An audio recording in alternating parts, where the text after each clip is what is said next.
Welcome back, everybody, to the Wild Faith Podcast. My name is Evan Bungham. Tonight, I am joined by my co-host, Luke Timmons, and we have a very special guest for you in the house. We have Dirk Durham in the house, the Bugler, and we couldn't be more excited. So, Dirk, how are we doing tonight? Doing great, man. Thanks for having me on. Heck Absolutely. Yeah. It's been a little bit of phone tag, but I'm glad we are finally here and we got it to work, and it's going to be a fun episode. Yeah, for sure. He's starting off with a little technical difficulties on my side, and I was set up really well for podcasts. I'm like, oh yeah, I got this, and then I hook everything up, and it ain't working. So I'm down to my Skull Candy headphones and recording with that. So yep. Yeah. Are you guys pretty much getting wrapped up then for like show season and all that? Yeah, we have one more coming up here in a couple weeks in Denver, Colorado, Mile High Hunt Expo. Oh, nice. It's going to be down there. This is I think the third year for it, so we'll be down there. It should be cool. It's a really cool show. Denver needs a really great outdoor show, like a good hunting, high-end hunting show. They have another show there, but it's a huge show, but what it's turned into is like ShamWows and people selling fishing lures and back massagers, and it's just a weird deal. So this is a refreshing change. It's just the Mile High show is just all high end, really well known, popular brands that are good quality and dedicated to hunting. Nice. Maybe a tiny little bit of fishing stuff, but just like the good stuff. The kind of stuff people really. Was it a pretty good show season then for you guys? Yeah. The last couple years has been kind of crazy. The Hunt Expo, Western Hunting Expo in Salt Lake City, and the Portland show, the Pacific Northwest Sportsman Show in Portland, have been on the same week and weekend. So we've had to divide and conquer, right? So Jason Phelps and his West Side crew, they have to man the booth in Portland, and myself and my I guess less West Side crew, we man the other one in Salt Lake, and it's worked well. I mean, all of our guys that come work in the booths are all pretty seasoned at doing it, and so it kind of goes off without a hitch, and we all have a good time, a lot of laughs, and enjoy those long days in the booth. Love it. I'm sure they get quite long. I went up to Pheasant Fest a couple weekends ago, and I just kind of went up for the day with my dad, and it was, by the end of it, you're walking around for 5-6 hours. You're like, all right, I'm about people now, Oh yeah. It's long days, and then there's some people, they want to go party afterwards. Like there's something going on every night after one of those events. Whether it's movie nights or after parties or whatever, and man. At the closing bell, I'm ready to just go have some dinner and go lay down and just. I'm kind of spent. It's a lot. Mm-hmm. Yeah, sure. The funny thing, when you guys were at the Western Expo, I forgot you were at the Western Expo. So when I was at NWTF for the day, I was running around looking for a booth. I'm like, I thought they were here, and they're like, nope, they're at the Western Expo. I'm like, oh, okay, that makes more sense.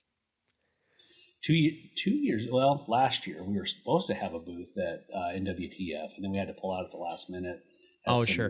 Some issues that didn't allow us to be there as far as manning a booth and stuff. Sure. So, this year we wanted to kind of go, but we want to make sure we get a good spot. So we're kind of in a waiting, holding pattern until we can get into a good location and go, put the best foot forward and represent Phelps Game Calls in a meaningful way. That way people can be impressed and be like, instead of like, oh, you got a card table in the back room there. That's right. Oh, cool. It amazes me how they cram the booths in, though. I mean, that was probably the biggest show that I've been to, and every square foot is used, and it is astonishing.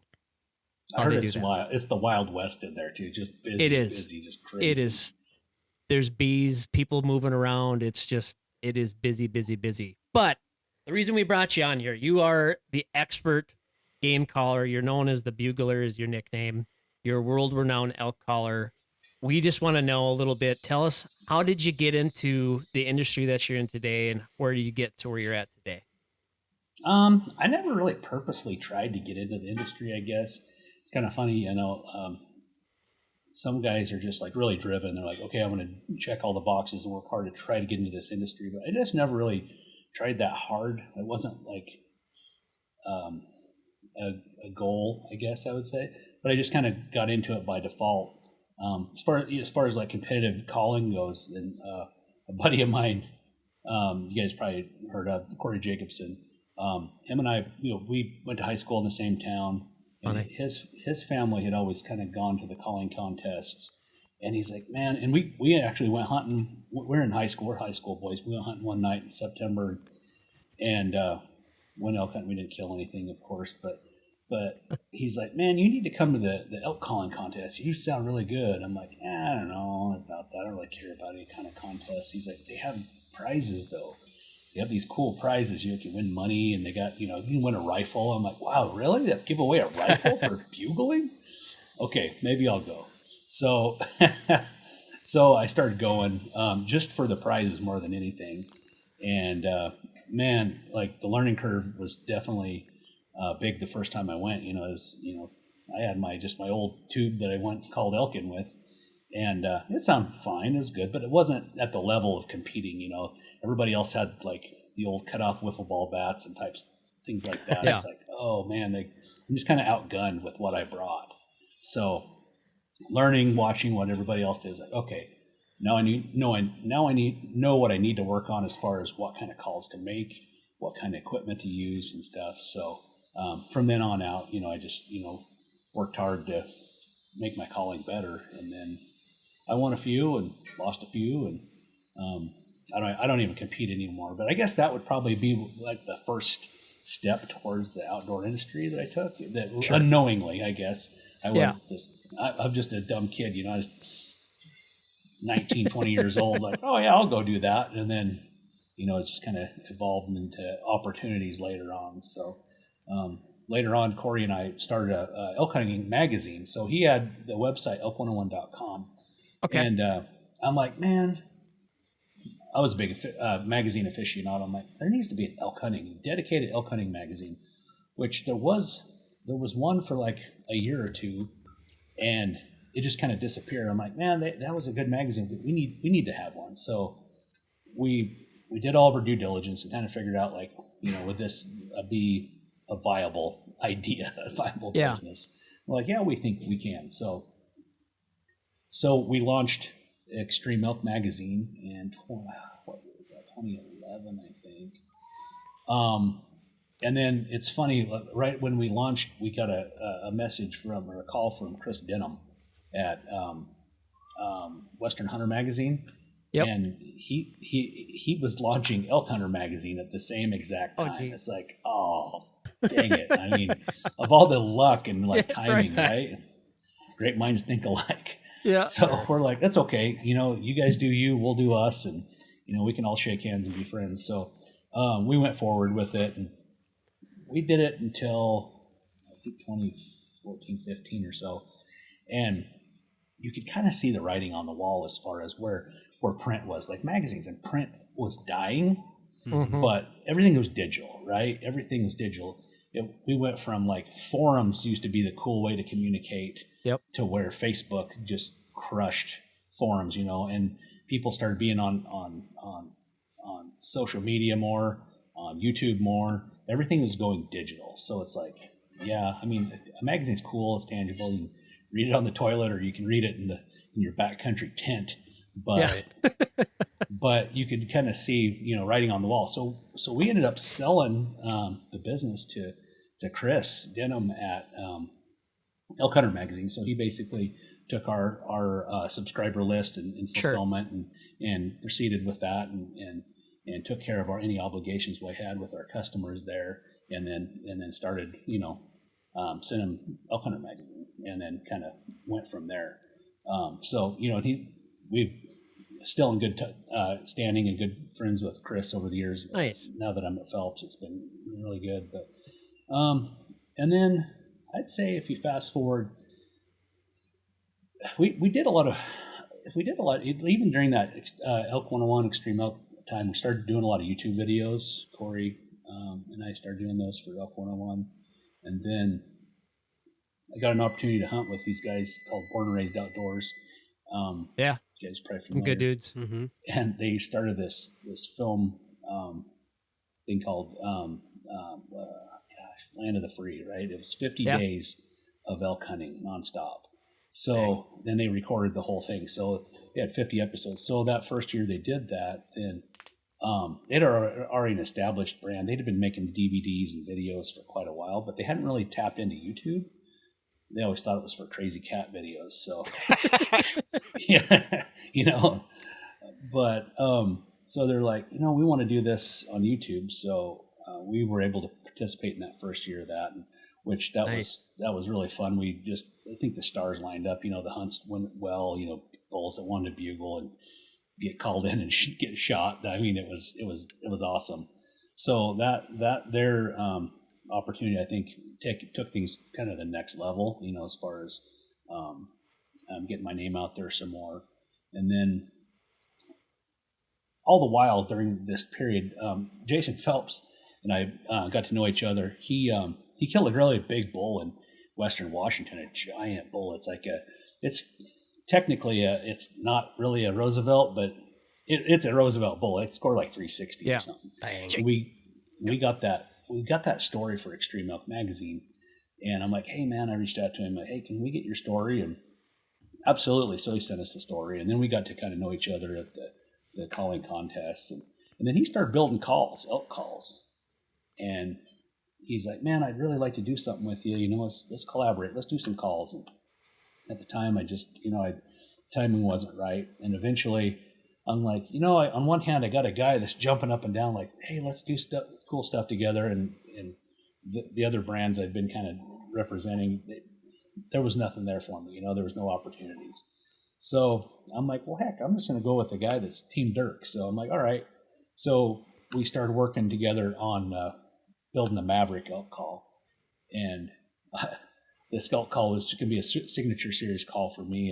And I was like, well, I don't know if anybody else is going to like this call, but selfishly, I'm like, I really want this to work well for me. So everything that I ever could possibly want in a diaphragm, that you had to check all the boxes. And I went through, I don't know, 50, 60 prototypes of different latexes and stretches and thicknesses and colors, and narrowed them all down until I had a top 10. And then from the top 10 on down until I got to the one I got. And then once we got the right latex thickness stretch, then we had to, or the thickness, and we had to work on stretch and everything else to get it dialed in.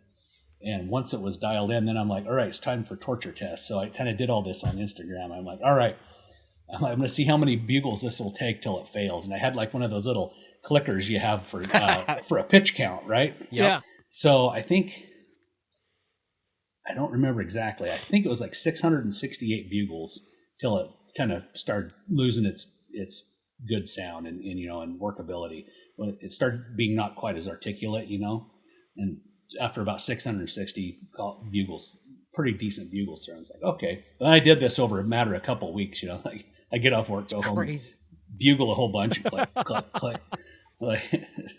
And then, so then I took one and I soaked it in water, right? I soaked it in the water for a week and just, pull it out and see how it performed. Because usually, your saliva, different composition than water, of course, but a wet diaphragm always is less articulate. It's like the latex will absorb a certain amount of moisture, so it'll be less articulate. So I'm like, all right, put it in there, and after 2 or 3 bugles, it's like it shed all that water out of the latex and then started being articulate again. So I'm like, all right, okay, that test is good. Then I did a heat test. So I had a little propane stove in the cabin we lived in, and I think it got like 100. The surface of it was like 117, 118 degrees. So I'd lay that diaphragm up there and I let it there for a week, and just like, all right, how's it going to hold up to heat? And it held up great. So crazy. Since then, accidentally, I've left them in my pants pocket over the years. And, you have a nice crispy diaphragm in your pants pocket. Oh yeah. That thing will go through the wash, go through the dryer, comes out. It's like, oh man, this is probably going to sound terrible. Nope, still sounds pretty good. Sounds good. So I'm like, yeah, these are going to work for me. And we launched them, and man, people love them. And don't I thought, oh, experienced callers or people who are very aggressive caller or very experienced would probably like them. But man, like noobs, people have never even called before seem to like them. So, and the only thing I can think is why is it takes a lot of air pressure to blow on this call, right? And I think as a new caller, a lot of people think, oh, I want something that's really easy to blow, like it doesn't take much air. But a lot of people, I think, overblow their calls when they're new because they have no point of reference on how hard to call. They express a lot of air across there. Okay, an elk is a loud animal. I'm going to bugle really loud, and I think that's where the Maverick kind of shines, and people kind of take to it as like people who kind of tend to overblow calls gravitate towards it. But anyway, that's kind of how I got there. And then I was actually working at that point. I was working, my day job was at Night Force Optics in Orfino, Idaho. And at that time I was like, yeah, I'm about ready to move on for something else. And I said, and Jason always joked about it. He's like, I'm going to hire you for my marketing manager someday. I'm like, okay, haha, cool. Yeah. And I'm like, hey, did you really mean that? He's like, oh, by the way. I don't know. So I'm like, all right, put your money where your mouth is. And he's like, let me talk to my wife, see if we can swing this. And he's like, yeah, we can do it. So in May of 2019, I went to work full time as the marketing manager and sales manager at Phelps. And since then, my job's evolved a lot. But I don't do sales anymore. But I do all the marketing and I wear lots of hats. But that is my job title now. So, yeah, it's been kind of crazy to get where I'm at. I never really expected that. Sometimes when I get a little, we all like our jobs. And then there's like little things about your job, like, you get a little bit poopy about. My wife's hey, think back when you're your 15-year-old self. Would you ever thought you'd be doing what you're doing? I'm like, no, you should be happy with what you got instead of grumbling about these other things. I'm like, oh yeah, you're right. But sometimes I don't always fix it. But for the most part, it's really good. People think, oh yeah, all you do is go hunting and blow an elk call, but there's actual work that goes on, spreadsheets and planning and all that kind of nonsense, meetings upon meetings. I think I had 4 or 5 meetings today already. Oh, love it. Yeah. It's, I tell you what, it's always fun to hear those stories of people getting in the industry. And then also too hearing, I loved hearing the YouTube transition from you guys from magazine, it's wild to think of where the industry was from 2009 to 14, about that, going through TV, going through print, and then everything switching to digital, and then how popular digital became, and then how YouTube even changed to where it's all Instagram and TikTok now, and it's cool to see. But I mean, what an incredible story, and cool to see that you get to do what you love now. Yeah, and I don't really, I haven't really changed a lot what I do. I kind of just I'm not like an onion. I don't have a lot of layers. It's like I like to elk hunt. I like to deer hunt. I like to share it. Sure. I think authenticity. It gets you places, right? If you're authentically invested and love something and love to share it with people, and I think inconsistent, if you were trying to get into the industry, that's kind of where it's at. You have to do it because you love it, not because you're like, oh, I want to make it big and maybe have people know my name or something. Or it's not about that. And usually people pick that out. It's, if you do it for the love of it, then people can see that. And I think that goes a long way. Oh, absolutely. Where do you think that obsession with elk hunting kind of began? I remember the day. It was September 1st, 1988. I was out bear hunting. My dad dropped me off. We'd been seeing bear tracks around this old pond. We'd go firewood cutting, and a bear had been getting in this pond. And I formulated this plan. I'm like, okay, on opening day of bear season, which coincidentally was opening day archery elk too. And And I'm like, okay, I'm going to be sitting right here by this big tree on opening morning of bear season. I'm going to wait. And that bear, he's going to be thirsty. He's going to get a drink before he goes and lays down for the day. Right. I had it all figured out. Like, that's when Yeah. the bear was it. This is the days before trail cameras. I think they might have had trail cameras, but the kind you put film in, and Yeah. And the big flash. the big flash, and they were expensive. I didn't have any money for that nonsense. So I'm like, oh yeah, this is a great plan. Not knowing bears probably not going to be at the watering hole first thing in the morning. But anyway, so I go sit down at the watering hole. I'm like, oh yeah, this is going to work. My dad, I was 14 years old. My dad dropped me off about an hour before daylight. I walked in there, sat down, and sun comes up, and I start hearing some brush popping. I'm like, oh, here comes that bear. I get my rifle ready, and I'm going to just shoot this bear. Envision it's probably this big black, a big track. Oh, it's a big black bear. It's going to be so awesome. And out walks elk, 3 cows and a bull. And they walk out and just get in the water and splash around and get a drink. And I was like, what? That's an elk. Like, what the heck? I had zero expectations of elk to walk by. And then it hit me. I'm like, man, if I had a bow right now, I could totally shoot any of these elk. And there was a bull. There was like a raghorn bull. He looked huge to me, like a 3 or 4 point. I'm like, man, I could totally shoot any of those elk right now if I had a bow. They were 15 yards away. Jeez. But the problem was I wasn't a bow hunter at the time.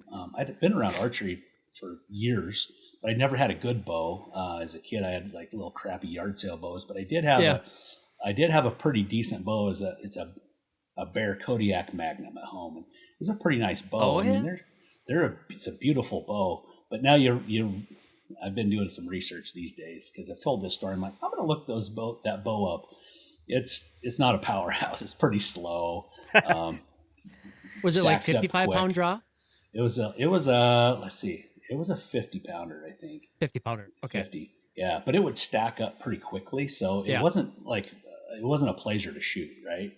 No. And I had like 2 arrows. I had a cedar arrow that the tip already fell off of, and I'd kind of just shoot it into whatever. And I had this aluminum arrow. My dad, I'm like, okay, I'm going to buy 1 aluminum arrow. My dad's like, all right. And I'm like, oh, we got to get one of these inserts in a field point. They go in. He's like, no, I'll make one of those. So he took a piece of round steel and sat there and ground it on the grinder at home until it was about that long, about 3 inches long. And he ground it down until it would fit in the end of that arrow. Just cruise can be, right? And then he epoxied it in there. I don't know what the tip weighed, probably 300 grains, 400 grains. Some crazy FOC. Oh, yeah. That ranch fairy guy would be impressed. Yeah. Oh, that's hilarious. So, but you'd pull it back and shoot it. Man, you'd have to lob it. You'd have to really aim high. You'd have to lob it to get it to go anywhere. So anyway, I'm like, okay. Well, my dad came and picked me up. The elk left. No bear showed up. My dad came pick me up. I'm like, hey, first thing we got to do, we got to go to town. We're going to buy a dozen arrows. We're going to buy broadheads. We're going to buy this.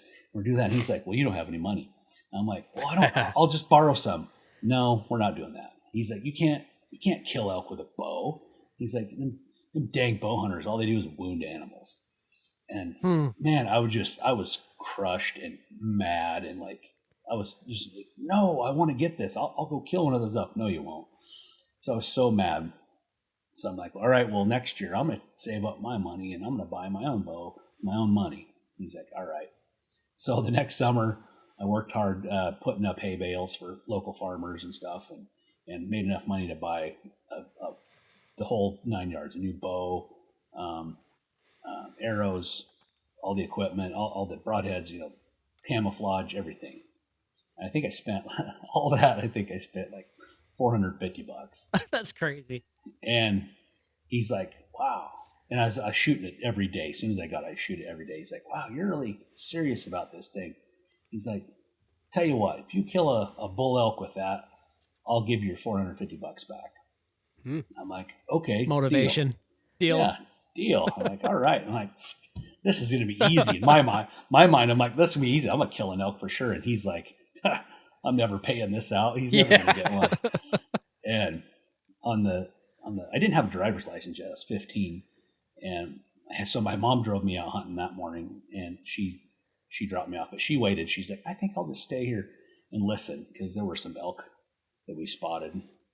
Anyway, I get this bull going, and he's got a bunch of cows, and I start bugling. And anyway, I call him right up to this old logging road, and right up to 15 yards, and just smoke him right through the lungs, and he runs off.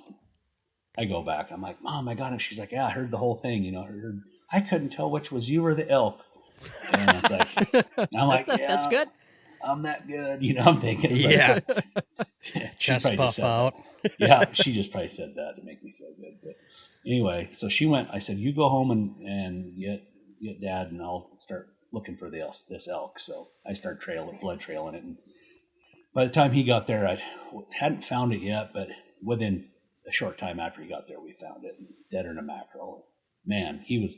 Well, she went home and she's like, "Hey, get your come along and your $450. Dirk killed an elk." He's like, "What?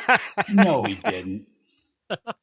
So anyway, we were able to get our old pickup that we cut firewood in, and we were able to get right up to that elk, because it's kind of in a logged over area, kind of a cut over area where this thing died, and we were able to drive right up to it and use the come along and rack that thing in, loaded a hole, and yeah, that was so those two moments solidified, my love for elk hunting, and for sure. And I elk hunted every day of September all through school. I didn't play any sports. I hunted every morning, every afternoon after school. So I feel like in the area had a lot of elk. I had elk encounters every single day, every single evening. So I feel like I just had that great opportunity to have experiences that, people, by the time I got out of high school, sometimes people through 5-6 years of, hunting weekends or whatever, hunting on the, maybe a week at a time, I had more experience than most guys get in 5-6 years, Right. That's awesome. What do you think it was? Was it the sound, just the sheer challenge of elk hunting, or like just being out in the mountains that really sunk the hooks in deep? Like the sound of the bugle and you talking back and forth. Yeah, it was the calling, 100%. Yeah.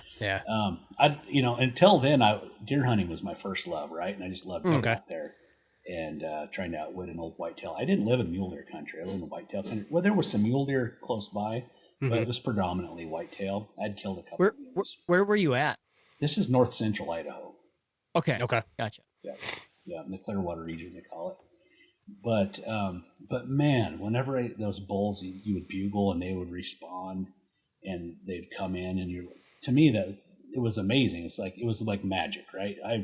I'm fooling this wild animal to think I'm another wild animal to come in to fight, and I think that in itself, and this day, that's what I still love about the whole thing. So on the days that I don't get any bugles, I get kind of poopy. I'm like, oh man, this sucks. I can't hear an elk bugle today. But then when we get one going, it's like, oh, everything's right. Everything's right in my world. Right. What do you think makes like a good, or what separates a good from a great, elk caller, or even turkey caller for that matter? If you're talking about being in the woods, calling to the animals, or on stage, like in the woods, I think for elk, it's definitely somebody that's not afraid to take risks. I'm a gambler, right? I'm a risk taker. I'm a gambler. If I'm going to go all in every time on a bull if I'm trying to call it in, and I'll take risks. I like to, I kind of role play. It kind of sounds funny, kind of weird. I kind of role play. Like as soon as I start calling to an elk, it's almost like I turn into an elk. Yeah. But you have I'm an elk too. Yeah. You have to put your mindset as you're an elk. And I think some people will get like, they keep their mindset as I'm a hunter, and that doesn't work as good for calling elk, because you have to picture, what do elk do when they start calling to each other, right? They call back and forth, they come together, they mix it up, they fight. But also I think elk come into your calls and hang up, but also I think elk hang up on elk, they don't just blindlessly wander into each other, they'll use the wind. I think they'll hear some cows call, and bull will sneak over there, get downwind, and smell, and it's like, oh yeah, there's not a bull with them. Okay, I'm gonna go check these ladies out. Or smell. Oh, it's that bull. I think they're probably a lot like a dog. They can recognize each other by a scent, maybe. I think they've got a pretty amazing, keen sense of smell. So I would imagine they could probably recognize individuals' scent. I know they can recognize each other's voice. So I think, back to I think you just have to be a risk taker and just kind of, you don't want to be reckless, I'd say, but you could definitely be aggressive until, there's a few things that stop me from being very aggressive. Location of the elk, if it's too open to where he can stop and see me from a long way. So let's say really open country, and there's just no way to get him close to me without him standing 150, 200 yards away and just standing there looking at me, then I'll stop calling and just kind of wait till he moves to a place that's more callable, where it's like tighter quarters. Also wind, I won't risk the wind. If everything else is really good, let's go back to the whitetail the wind days. is bad. I mean it's like, oh man, this bull's probably coming, and the wind just got really bad, and it's probably going to be bad for a while.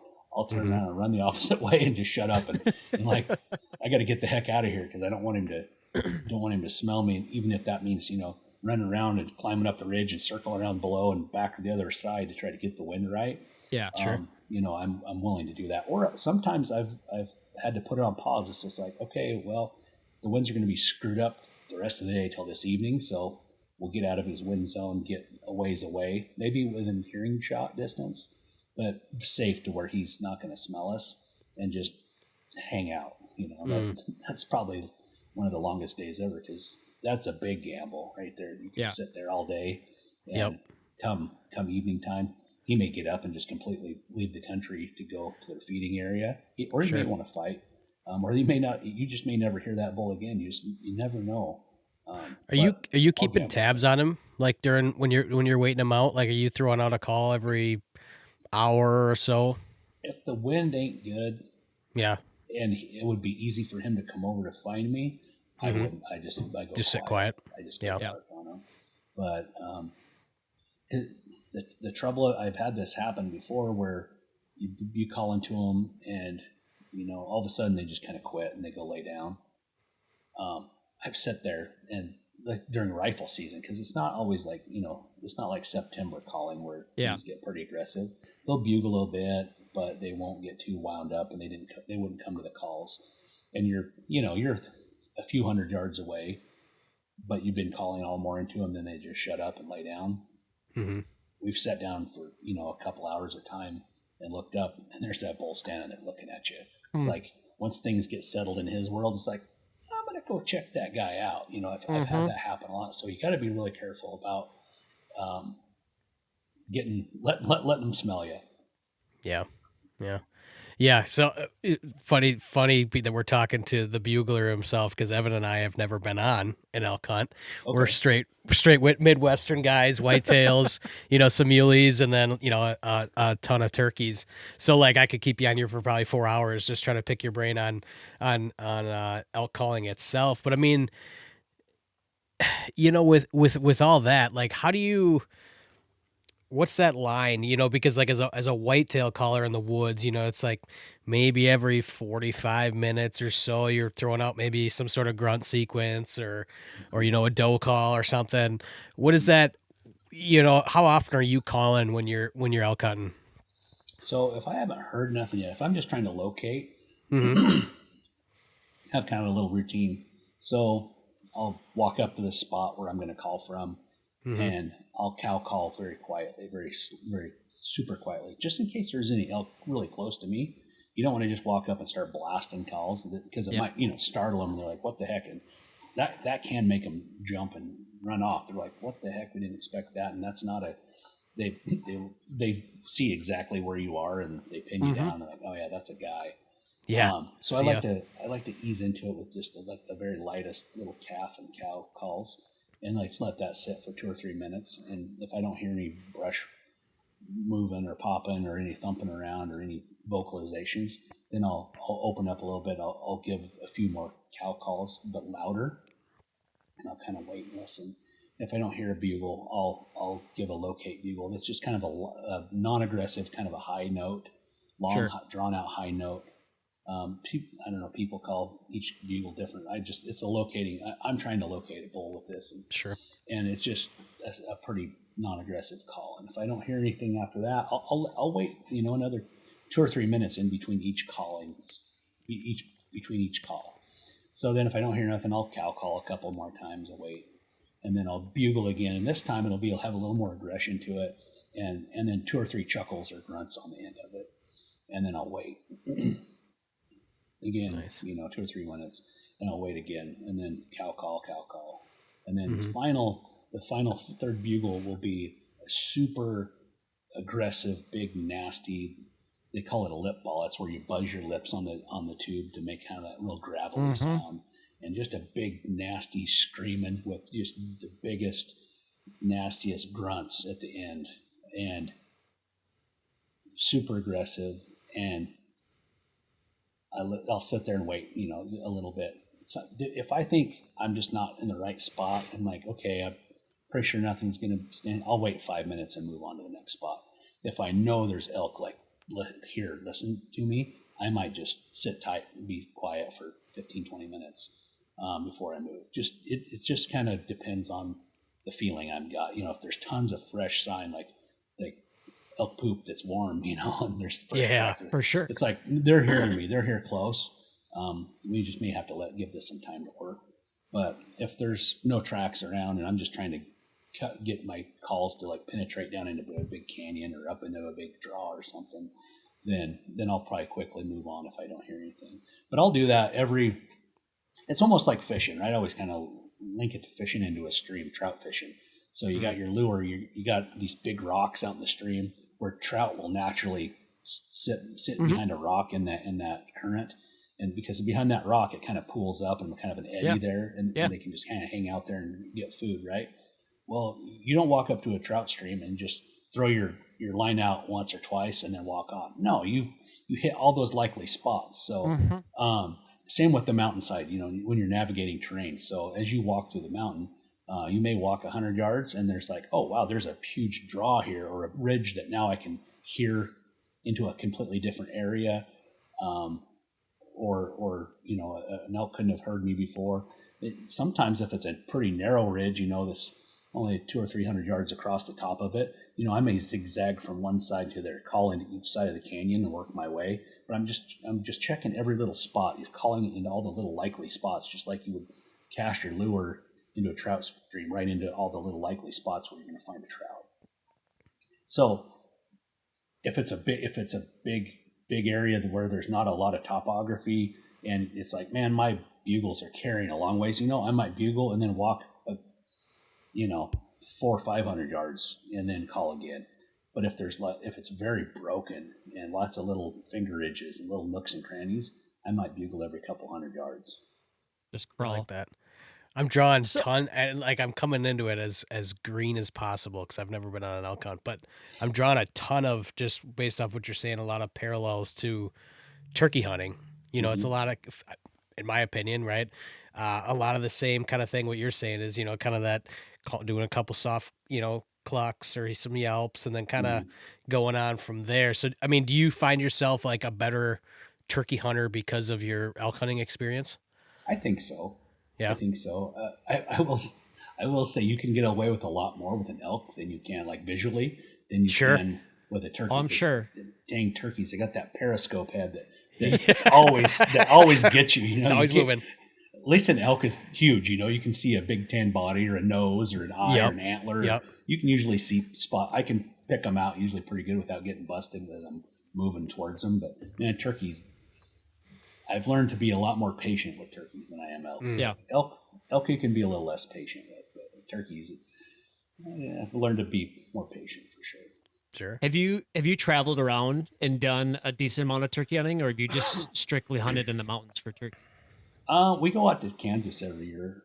Okay. For the last 4 years, turkey hunting. Hunting Rios down there? They're or Easterns. Merriam's down there? Or East? Oh, they are Easterns. Yeah, yeah, and it's a completely different game than. So in Idaho, we have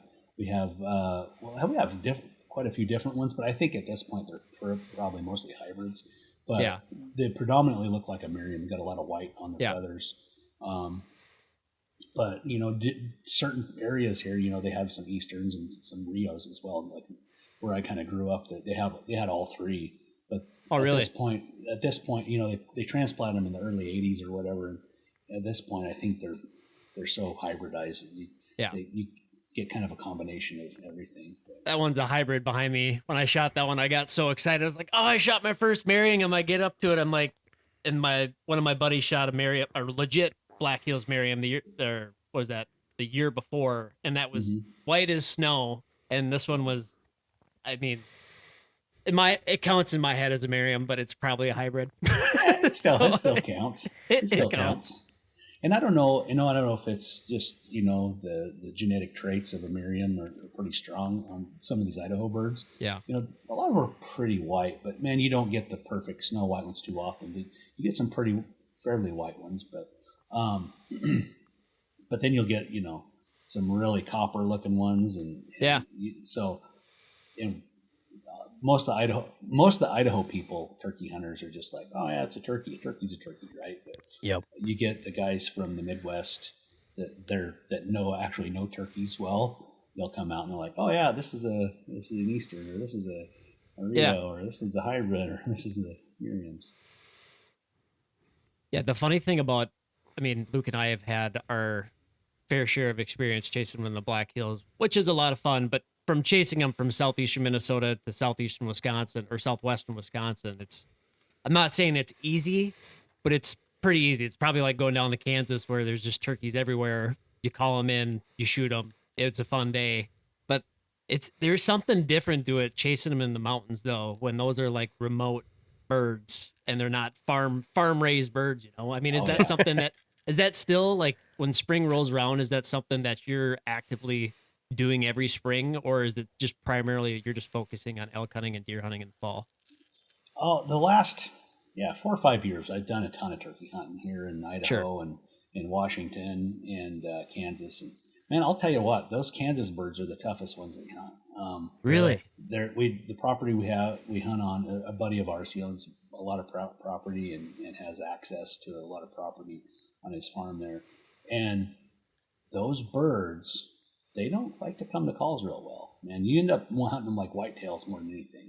Oh, that's tough. And he's got a pretty extensive network of trail cameras and corn piles, and it's like, so you know where the birds are at, and you're like, oh man, those turkeys were over there an hour ago. You go over there, and you'd be like, there hasn't been a turkey here in 3 years. It's like, how are they not just hammering right now? There'd be 4 or 5 toms and on the trail camera, and you get over there, there's just nothing. It's ghost town. But when it's good, like when they do start coming to the calls, it's really good. But we've kind of found it, like, it's almost like hunting deer. Like, you have to, if they're going to be passing through there, and if you stay there and do quite a bit of calling and then just kind of be quiet for a long time, eventually they'll kind of show up. Yeah. And you'll get them. But we've hunted there quite a bit pretty late too. A lot of it's May.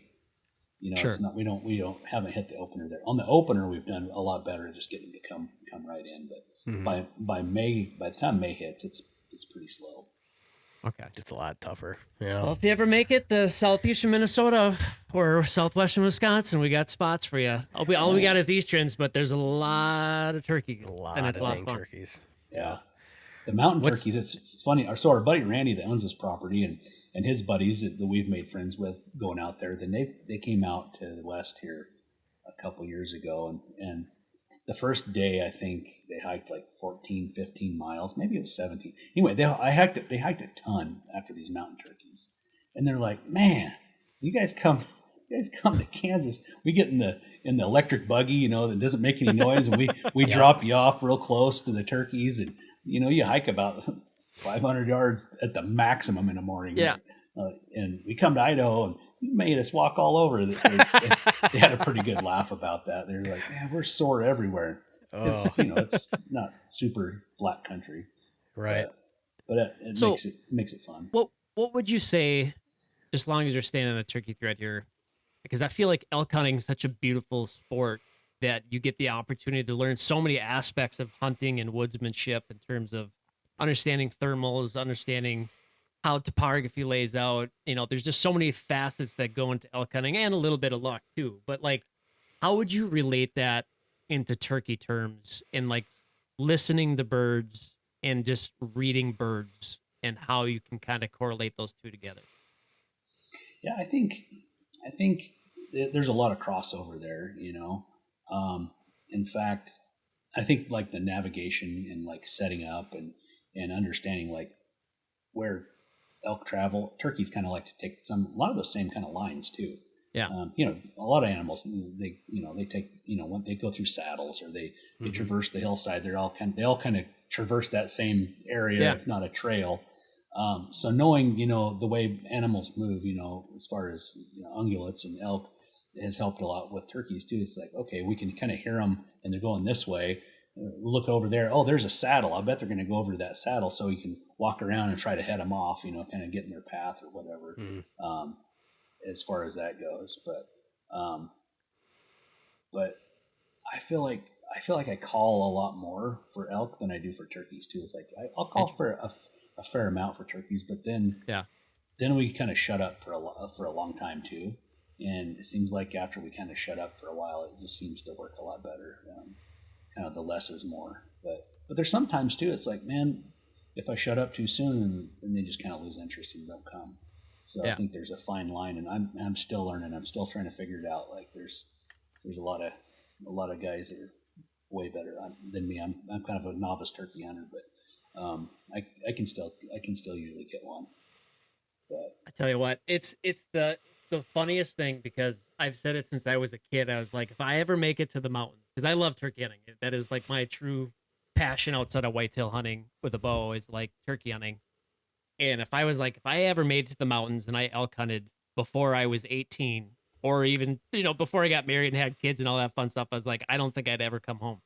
oh yeah. I would never leave. No, I agree. I mean, I don't like with people from the Midwest. I mean, it's nice out there, but if you come out to the Rocky Mountains and see what it has, I don't know how you could ever go back, man.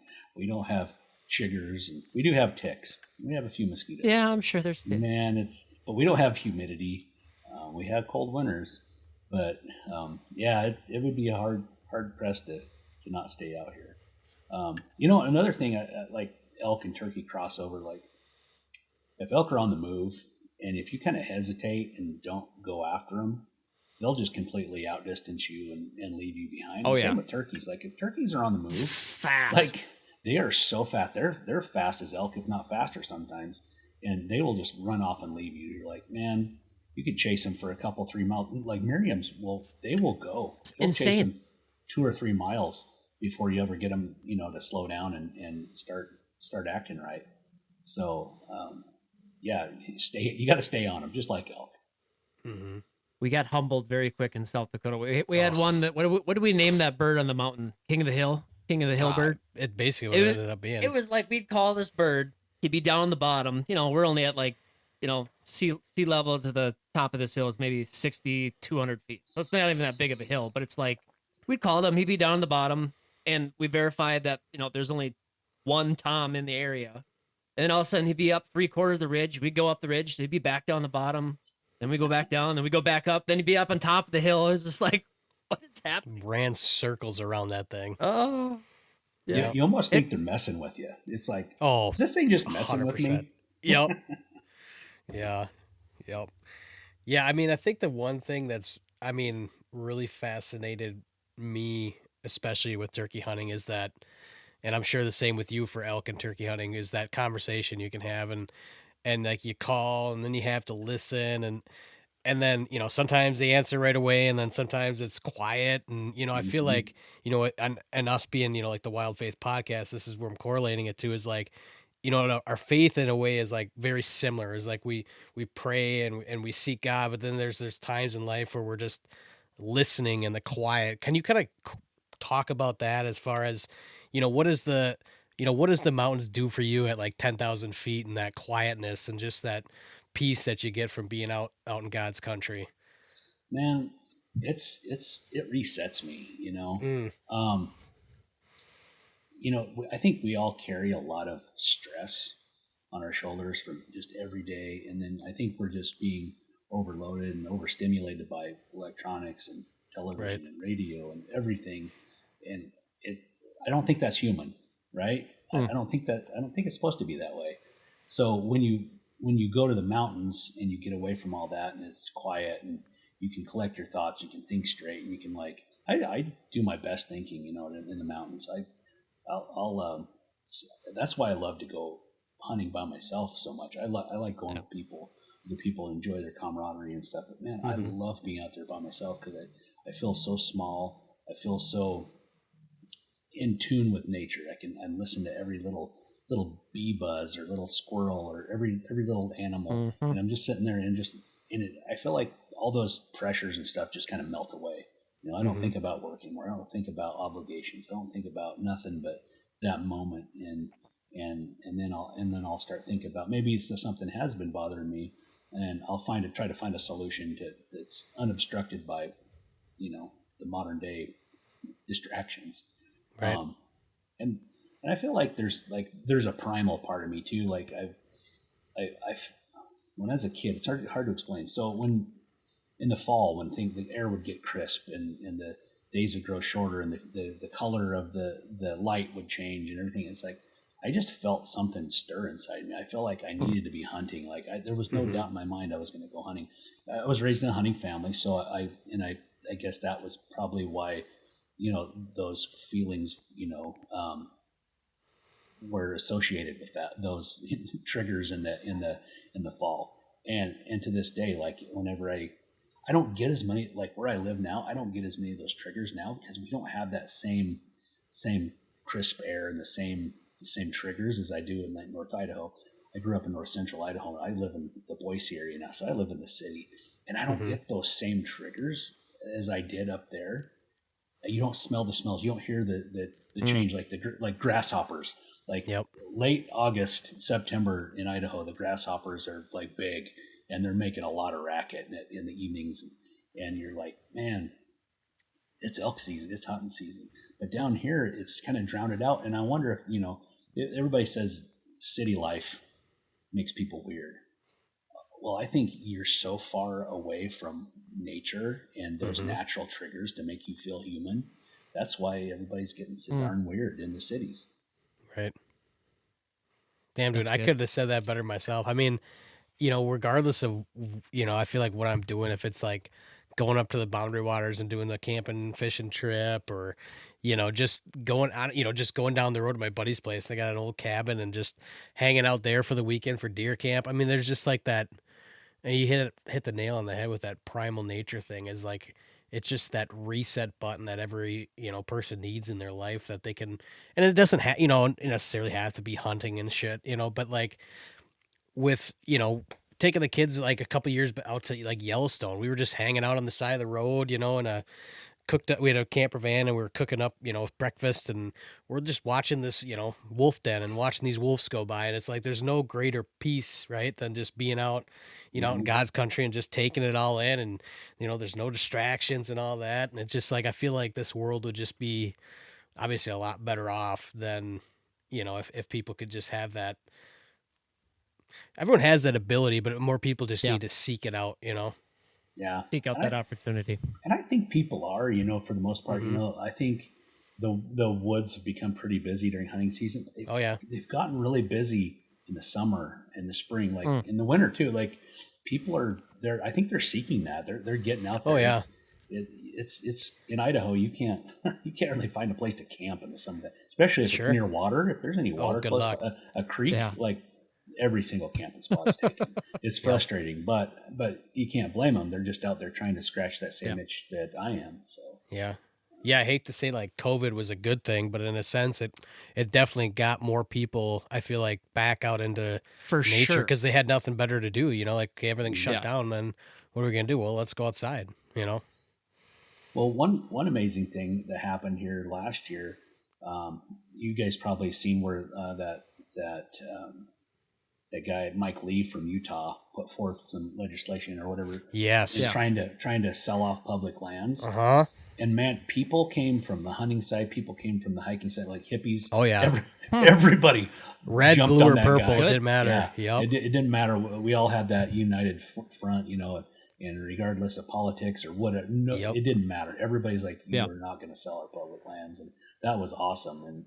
And I'm sure that it's all going to happen again. And hopefully everybody can reunite. So, people kind of get mad. They're like, oh, hey, you guys are just ruining hunting by getting too many people into it. It's like, man, we need all the hunters we can get on our side to fight our fight. Exactly. It's just sad but true. Yeah, teach somebody to love something, they're going to want to protect it. So, amen to that. That's a Amen. That's a good way to put that. Yeah. Well, we always like to. I know we're getting down here, but we always like to close these out with like a really fun, just quick rapid fire question. Just first thing that pops into your head, kind of thing. So I'll kick her off, and then Evan can take over. But okay. You're driving out to the trailhead in the morning for an elk hunt, and you got to stop at a gas station. What's your fuel in the morning? What's that go-to drink and food of choice in the morning? Oh man, well I'm not usually by a gas station. But, Sure. But my what do they call that? Your secret little pleasure, guilty pleasure. Yeah, your guilty pleasure. Yeah, what's your guilty pleasure? Oh, the gas station. Oh man, they have these things called tornadoes or tornadoes. Oh yeah, I hear you. I know what those are. You get a couple of those with some hot sauce and some of that gas station coffee. So you're a brave man. You get. Yep. I like to live on the edge. Yeah, I hope you're bringing some dude wipes or something out. Yeah, and then you get like they got the little mocha machine that'll spit out like white chocolate mocha, French vanilla, or hot cocoa. So you do like either the French vanilla or maybe it's a Heath bar, depending on what they got on it. And so you do half of that, and you do half of the high octane coffee, and that's that. I mean, it don't get much better than that. Mm-hmm. Yeah, if I'm really like on a long road trip, I always go with like like you said, the high octane coffee, a little bit like a French vanilla, like cappuccino or something there. And then if like, cause we got quick trips here. And so like, usually they have like a little espresso machine. So I'll throw a double espresso in there for a little extra kick. Get your free 2 espresso shots. Oh, yeah. Yeah. Yep. Yeah. No, I like that one. That's a good one. So you're driving out to, whatever hunt you're going on. What do you got cooking on the radio? Oh man. So my camera guy, he recorded a funny video here a couple years ago. We were elk hunting, and it was the last day of September. Man, I'd been like for 2 weeks straight. We'd been hunting this area, and it was the last week. And our buddies had been hunting with us. They'd all gone home. And it's the last week, or the last day. And man, I was so burnt out, and we had to go climb this mountain again. Yeah, and I knew we probably weren't going to hear an elk, and I was just like, no, but you have to go. You have to go. So, I mean, we listened to everything. He's like, we listened to everything from Five Finger Death Punch to Whitney Houston. He said he didn't. He said it was an emotional roller coaster. He didn't know whether he wanted to fight or fall in love. That's hilarious. That's a good one. That is definitely a wide array of music there. Last one I got here. If you could sit at elk camp with any 3 people, alive or dead, who would they be? Oh man, 3 besides myself, right? Oh yeah, yeah. So definitely my dad and my uncle Edgel for sure, and then probably my grandpa Durham, because I never met my dad's dad. My grandpa Durham died before I was born, so I would love to to have that campfire and tell them what's been going on. And, I think that would be awesome. That would be sweet. Did your dad get into hunting from your grandpa? No. So my dad, well, kind of. They grew up. So my dad, when I was born, my dad was 50 years old. So he grew up in the Great Depression, right? So he was born in 1924. So he grew up in the Great Depression in Southern Illinois, and they hunted out of sustenance. And Sure. about the only sure. thing that there was to hunt was like squirrels and raccoons. There were no deer in southern Illinois back when he was a kid. That's crazy. Zero deer. They'd all been shot from probably market hunting and just people sustenance hunting. Right. So his dad, he didn't really hunt. He just worked like a dog, 7 days a week just to try to, provide for their family. So, but my dad and and his hooligan friends, they were just feral. My dad's mother passed away when he was 2. So he had some older brothers and a sister that pretty much raised him. And as soon as they could run around, they were running around the woods in southern Illinois, where they were, squirrel hunting, coon hunting, or fishing or whatever. But they were just running wild all the time. Never had a curfew. Nobody really checked on them. So he grew up hunting like that. Then in the 40s, World War II happened, and instead of like getting drafted, he just went and signed up. Well, he signed up for the Marines, and I don't know why he signed up for Marines. I guess he thought it was a good idea, but man, they're like, oh yeah, this guy can shoot and everything else, and man, he went to war, and he went to Iwo Jima in the Pacific, and he went to all the bad places over there. He probably fought with my grandpa. Yeah, he was in Iwo Jima. Yeah, that's crazy. Yeah, and so after living through all of the horrors of what World War II could throw at him, he moved. His sister had gotten married, and moved to California, so he went and lived with his sister and brother-in-law for a while. And he's like, man, I got to get out of here. Well, he had some relatives that had just moved to Idaho, and they were telling him about it. And he's like, man, that sounds just like where I need to be. So he moved to little tiny Weippe, Idaho, and he said it was amazing. He's like, there were more bears, black bears, than there were people. He's like, it's crazy. You'd see black bears running across the road all the time in front of you. It's like, so of course, they start hunting, all the, Western big game, elk, especially deer. Awesome.